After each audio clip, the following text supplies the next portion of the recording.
tous, comment allez-vous? Chez nous tout va bien, c'est absolument impeccable. Alors, d'abord des petites nouvelles de notre concours lancé dans la vidéo des biscombes. Il y avait donc un sachet d'épices pour pain d'épices à gagner. Et c'est Josie qui a été la plus rapide pour nous répondre que on fête la Saint-Nicolas le 6 décembre, ce qui est tout à fait exact. Voilà, donc le paquet est parti.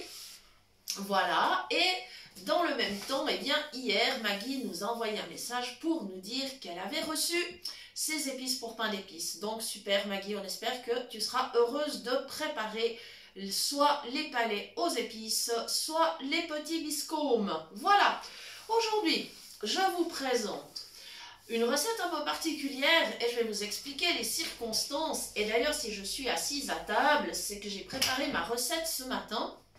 Et comme mon mari n'était pas là pour filmer, eh bien, du coup, je vous parle quand même de cette recette ce soir. Alors, il s'agit d'un gâteau biscuit. Voilà, je vais vous expliquer tout ça.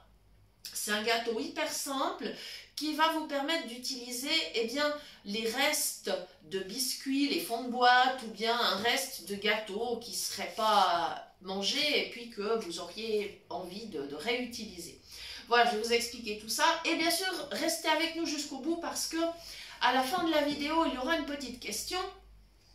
Et il y a aujourd'hui des sachets de sucre vanillé à gagner, c'est-à-dire un paquet contenant des sachets de sucre vanillé. Donc le voici. Et c'est ce paquet qui sera envoyé. Voilà, donc ce gâteau. Eh bien, je vais vous expliquer ce qui s'est passé. Une catastrophe absolument terrible. Hier, j'ai voulu préparer des biscuits. Donc j'ai suivi ma recette et hop, ils sont partis au four. Et tout allait bien jusqu'à ce que mes biscuits, s'étalent de partout sur la plaque. Inutile de vous dire qu'ils étaient irrécupérables niveau présentation. Et puis c'était fort dommage parce que le goût, par contre, était fameux. Donc je me suis dit, c'est trop dommage de jeter finalement cette pâte à biscuits qui est vraiment trop bonne. Cette pâte qui était cuite donc. Et je me suis dit, il faut arriver à en faire quelque chose. Alors j'ai cogité un petit peu, j'ai mis ça de côté. Et puis ce matin, je me suis lancée. Donc, tout simplement, j'ai récupéré donc ma pâte qui était cuite, donc bien croustillante en fait. J'en avais alors pour vous dire environ 500 grammes, c'est-à-dire une plaque à gâteau pleine, une grande plaque. Voilà. J'ai donc récupéré tout ça, j'ai mis dans un saladier. J'ai ajouté 2 décis de lait. J'ai mélangé, bien évidemment, la pâte s'est ramollie tout de suite, donc ça allait très bien pour mélanger. J'ai pris une fourchette pour ça. J'ai ajouté 3 œufs. Et bien évidemment, comme les biscuits contenaient déjà du sucre, du beurre, de la farine, et bien évidemment que j'ai pas rajouté ces ingrédients-là. C'est évident, hein. D'ailleurs, ils contenaient pas mal de beurre. Et c'est pour ça, en fait, qu'ils se sont étalés sur la plaque. Voilà. Donc, mon gâteau, ça va être un petit peu une bombe calorique. Alors, moi, j'étais un peu pressée. Je l'ai envoyé au micro-ondes 5 minutes puissance maximale pour qu'il cuise. Et donc, là, vous avez le résultat devant vous. Il ne nous reste plus qu'à déguster. Mais évidemment, la cuisson aurait tout à fait pu se passer au four. Ça ne posait aucun problème. À ce moment-là, je l'aurais mis à 180 degrés pendant environ 30-35 minutes, étant donné que c'est un plat rond. Il est assez haut, mais disons, le gâteau n'est pas aussi haut que lorsqu'on le met dans un moule à cake. Voilà! Tout simplement, donc, après, bien évidemment, ce gâteau, si on veut, on peut le décorer avec des fruits ou autre, hein, ou de la crème, enfin voilà, tout est possible, même quelques petites pincées de cacao, ou bien faire fondre du chocolat et du beurre pour faire un petit glaçage. Voilà, tout est possible, tout est imaginable pour le décorer. Alors évidemment, si vous avez des restes de biscuits ou bien si vous arrive la même catastrophe qu'il m'est arrivé, vous pouvez tout à fait préparer ce gâteau. Mais ça peut aussi servir, par exemple, il va peut-être vous rester de la bûche de Noël. Peut-être qu'elle ne sera pas complètement mangée, quoique, hein, si vous la faites maison, je pense qu'il y a peu de chances qu'il en reste, mais sait-on jamais, sait-on jamais. Alors évidemment, il faudra faire attention si vous avez plusieurs restes de gâteau, que les saveurs se coordonnent harmonieusement. C'est-à-dire, vous n'allez pas mélanger par exemple un reste de bûche au café avec un reste de bûche à la mangue, hein, on est bien d'accord. Si vous avez un reste de bûche au café, ça peut aller avec un gâteau chocolat ou des biscuits encore avec du caramel, des noix, des amandes, enfin voilà, ça sera très bien.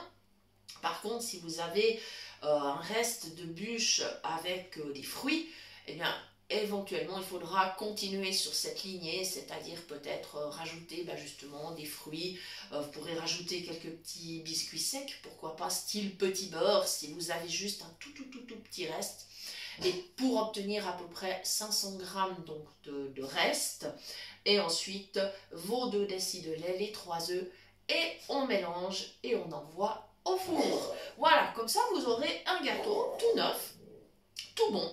Et puis ça, pour les lendemains de fête, eh ben, franchement, ça peut être tout à fait top. Voilà, je crois que Mopa a entendu un petit copain à l'extérieur. Ça doit aboyer juste à côté, c'est pas grave. Maintenant, la question du jour. La question du jour. Quel est le fruit de la vanille? Voilà, comment appelle-t-on le fruit de la vanille? Voilà. À savoir que la vanille, on ne le sait pas forcément, c'est une fleur qui fait partie de la famille des orchidées. Voilà. Alors, donc, pour gagner ce paquet de sucre vanillé, vous nous envoyez la bonne réponse à l'adresse mail de la chaîne cuisinepratique@mail.ch et comme ça vous recevrez encore votre petit paquet de vanille avant les fêtes. Attention, il faut être rapide, c'est toujours le ou la plus rapide qui donne la bonne réponse sur l'adresse mail qui gagne. Voilà, il me reste à vous souhaiter une belle fin de journée et comme il va être l'heure de se mettre à table, eh bien je vous souhaite également un bon appétit. Merci de nous avoir suivis, merci encore à toutes les personnes qui relayent notre travail, qui partagent nos vidéos. Merci infiniment, infiniment. On apprécie beaucoup, beaucoup, beaucoup. Il y a bien sûr l'association Phoenix, il y a la bibliothèque sonore romande, il y a Génération Web, il y a la page Cuisine du bout des doigts, plus tous les groupes qui nous accueillent et toutes les personnes qui repartagent. Merci infiniment, merci infiniment. On vous dit à très bientôt pour de nouvelles idées cuisine et bien sûr encore des recettes pour préparer les fêtes de Noël. À bientôt!